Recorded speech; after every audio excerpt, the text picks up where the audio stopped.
Halo teman-teman, perkenalkan saya Muhammad Fadia Irsyad sebagai CEO WRC Media.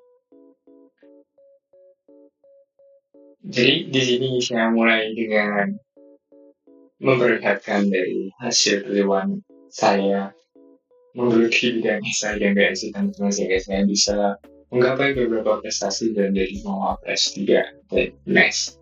Ini semuanya bukan sebuah kebetulan teman-teman, karena ini adalah hasil dari proses belajar saya, dari proses kegagalan saya dalam berbagai perlombaan, dalam tahapan belajar mengenai esai maupun BMC.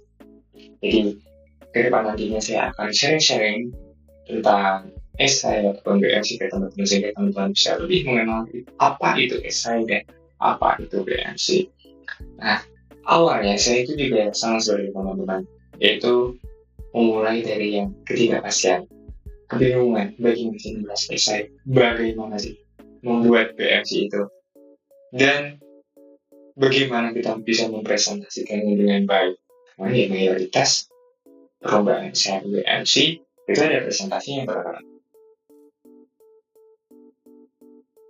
Dan dilanjutkan dengan masalah yang terjadi adalah mengalami catatan serius dalam menulis esai dan mengisi BMC dengan tidak tahu mulai dari mana dan strategi yang mengakibatkan kebingungan dan stres. Kebanyakan itu saat mahasiswa sedang belajar mengenai esai atau BMC ataupun mereka sudah menjelajahi beberapa perlombaan tapi belum hasil, teman-teman itu mengalami overthinking ataupun stres kayak apa sih yang kurang dari SSC, apa sih yang kurang dari bisnis plan saya, dan ini adalah suatu problem yang wajar saja ketika kita itu tidak ada panduan, kita tidak mengerti bagaimana ataupun strategi yang benar seperti apa. Jadi kita di situ-situ aja dan kemudian kita beranggapan kalau memang saya tidak bisa sukses dalam hal ini, padahal itu adalah proses yang wajar terjadi teman-teman. Yang diperlukan teman-teman itu lebih ke bagaimana bangkit dari kegagalan tersebut.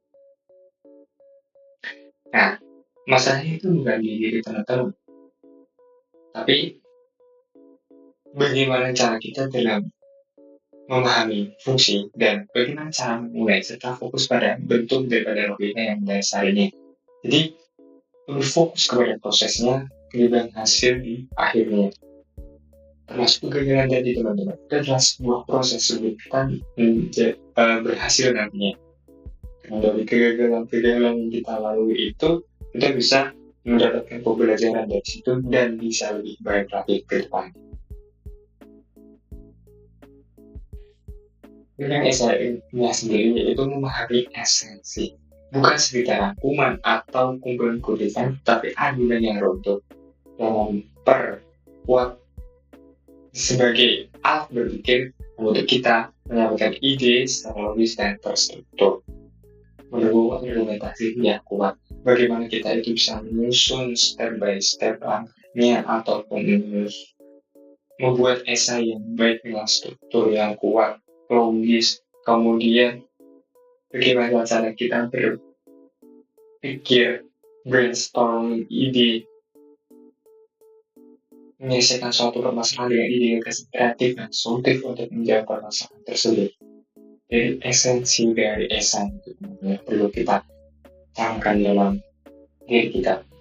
Pun ada kesalahan umum dalam esai, yaitu banyaknya kayak judul yang terlalu luas, alur yang tidak nyambung, dan referensi yang tidak mendukung argumen. Itu adalah contoh paling umum dari permasalahan yang terjadi teman-teman, dan itu perlu dihindari.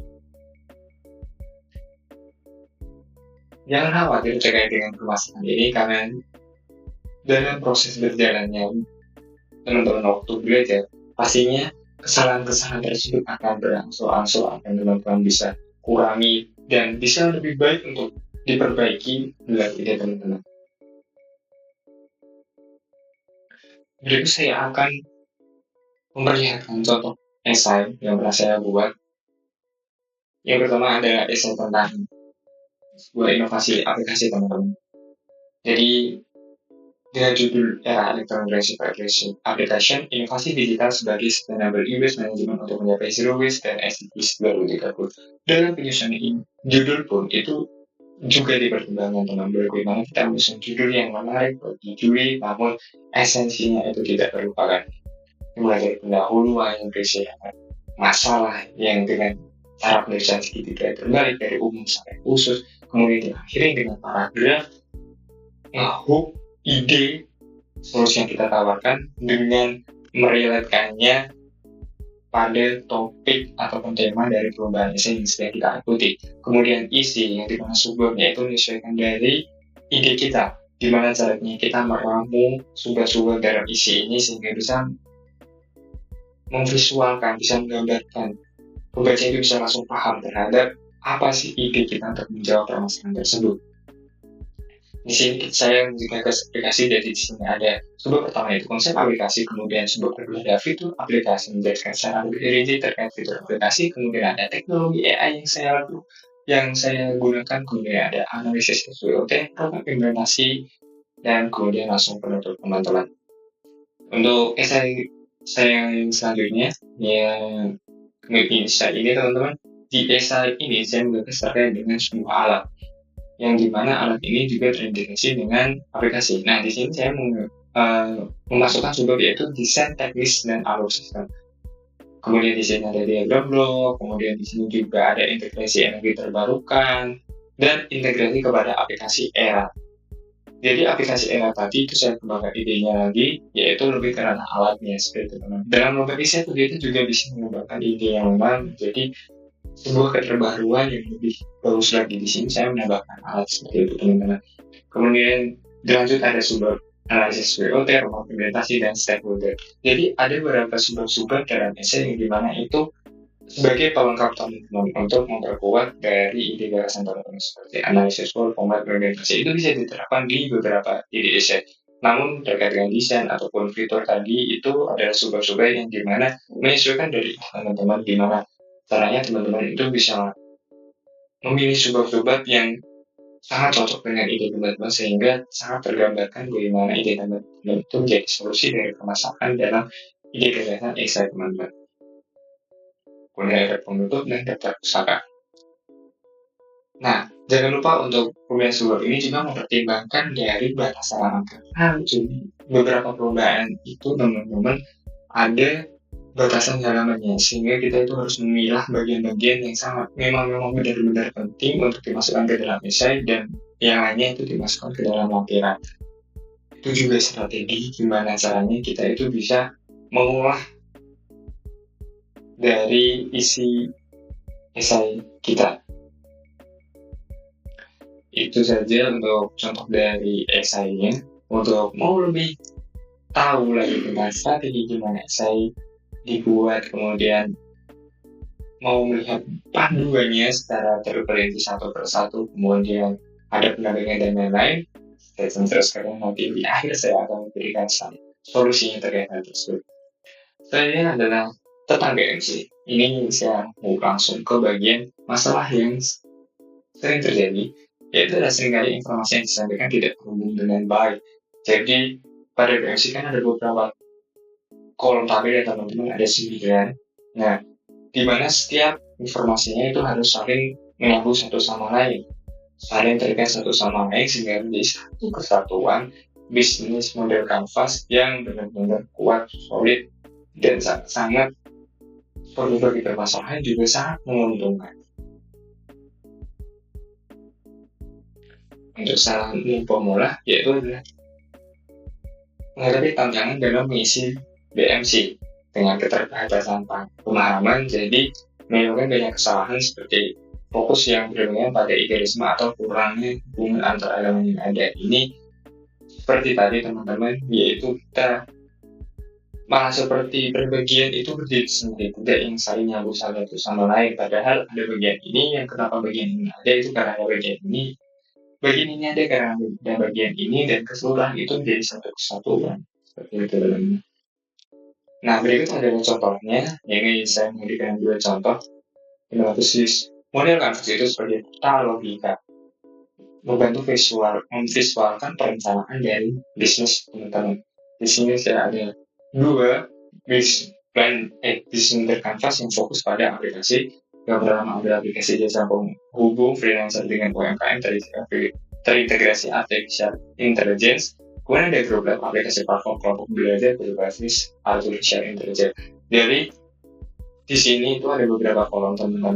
Selain dari kita harus membuat desain yang menarik, tapi juga inti dari bisnis media kanvas, karena pada bisnis media kanvas kan terbatas ya pada poin-poin saja kita menjelaskan perencanaan dari bisnis kita. Jadi perlunya filtering dari isi konten yang bagus untuk dimasukkan ke dalam BMC ini, yang dimana kalau dibaca secara keseluruhan itu bisa mewakilkan dari keseluruhan ide bisnis kita. Itulah tantangannya di bisnis bentuk kanvas. Bukan cuma kita ada permasalahan kemudian ada solusinya saja, tapi di sini juga ada keuntungan dan mitra terkait yang harus digandeng. Kemudian pertimbangan dari apa yang kita dapat keuntungan dari ide ini itu. Jadi bukan sekedar solid, tapi juga menguntungkan. Kemudian ada kesamaan kalau kita amati dari pola esai dan BMC teman-teman. Dimulai dari bagaimana kita menyusun logika dan mengkomunikasikan ide yang pada akhirnya bertujuan pada untuk meyakinkan audiens tentang suatu argumen atau konsep yang diajukan. Bedanya kalau esai itu lebih ke konsep di mana kita bisa menghadirkan suatu ide kreatif yang bisa menjawab suatu permasalahan masyarakat. Kalau BMC itu tidak cukup sampai gimana kita bisa ada ide kreatif, tapi gimana caranya kita bisa menjual, bagaimana kita melihat mitra terkait dan mendapatkan keuntungan dari ide yang kita gagas. Nah, mempelajari esai dan BMC ada alat kerja yang dapat memperkaya kemampuan analisis negatif kita. Pahami konsep ini untuk meningkatkan kualitas hasil belajar dan presentasi Anda secara efektif. Saya menulis ini berdasarkan dari pengalaman saya teman-teman. Dengan mengikuti perlombaan esai atau BMC itu banyak banget benefitnya. Mulai dari public speaking saya, pola pikir saya, kritis saya dalam menghadapi berbagai macam problem ataupun suatu permasalahan. Itu sangat berbeda teman-teman sebelum dengan diri saya yang belum mengenal BMC ataupun esai ini. Jadi selain dari kita mendapatkan prestasi dalam prosesnya kita belajar esai dan BMC sampai kita bisa mendapatkan hasil dari hal tersebut, disitulah titik gimana kita itu bisa improve dan lebih baik dari kita yang sebelumnya. Itulah intinya. Nah, belajar itu proses yang dapat dipelajari. Jadi dengan pemahaman yang benar, latihan teratur dan pertandingan tepat itu benar-benar sangat penting teman-teman. Dengan pendekatan yang konsisten, semua orang dapat menguasai keterampilan dan pengetahuan yang diperlukan untuk sukses. Ini bukan hanya di esai ataupun di essay saja, tapi di keterampilan lain yang teman-teman. Jadi kalau kita latihan dengan pendampingan yang baik dan dimana kita bisa melakukannya secara konsisten, pasti kita akan mendapatkan hasil yang baik dari hal tersebut. Nah, gimana sih caranya dan gimana kemudian dengan siapa? Nah, jangan khawatir teman-teman, ada Wikipedia. Ini adalah platform edukasi yang menyediakan tentang esai dan BMC, sehingga teman-teman itu tidak bingung lagi bagaimana cara menyusun esai ilmiah maupun BMC. Seperti pada visi misinya, Wikipedia menyediakan panduan dasar gratis untuk esai ilmiah dan BMC, menawarkan materi berbayar lebih lengkap dengan tutorial dan template, kemudian memberikan konsultasi gratis 1 kali dengan mentor profesional untuk meningkatkan kualitas pembelajaran. Dan ini adalah produk dari Wikipedia yang telah ada e-book panduan untuk membantu teman-teman dalam membuat esai dan BMC melalui buku tertulis dengan digital otomatis ya teman-teman. Kemudian ada template yang dimana teman-teman dipermudahkan, tinggal memberi template saja, terus teman-teman mengisi ide teman-teman itu tidak perlu membedakan desainnya lagi, jadi tinggal memakai saja nanti. Kemudian konsultasi, ini yang penting, ada pendampingannya, tidak cuma sekedar panduan, tapi ada pendampingannya. Jadi teman-teman tidak bingung tengah jalan, misal masih kurang paham dengan buku panduan, teman-teman bisa mengambil layanan konsultasi ini, sehingga bisa berdiskusi secara langsung tentang esai yang teman-teman bikin ataupun saat teman-teman belajar dengan mentor profesional. Kemudian selanjutnya adalah video tutorial berbayar. Ini ketika teman-teman mau belajar secara audio visual, bisa di mana aja dan kapan aja itu bisa mulai video tutorial berbayar ini. Jadi seperti sekarang ini, teman-teman bisa melihat secara langsung ataupun belajar dari video ini tentang esai maupun BMC, langkah-langkahnya secara detail, panduannya, kemudian contohnya yang diterapkan secara audiovisual. Kemudian di sini kita juga menyediakan member, di mana member ini akan mendapatkan promo ketika membeli produk dan grup khusus komunitas ambis esai dan BMC. Jadi teman-teman nanti bisa menemukan teman perjuangan yang sama-sama nih ingin belajar tentang esai dan BMC. Nantinya kita juga bakalan share info-info lomba terkait esai dan BMC yang bisa teman-teman ikuti. Kemudian di situ juga ada diskusi-diskusi dari teman-teman ketika mengalami kesulitan yang nanti bakalan dijawab oleh admin dari WRC-pedia. Dan itu saja. Terima kasih teman-teman. Jangan lupa untuk join di WRC-pedia.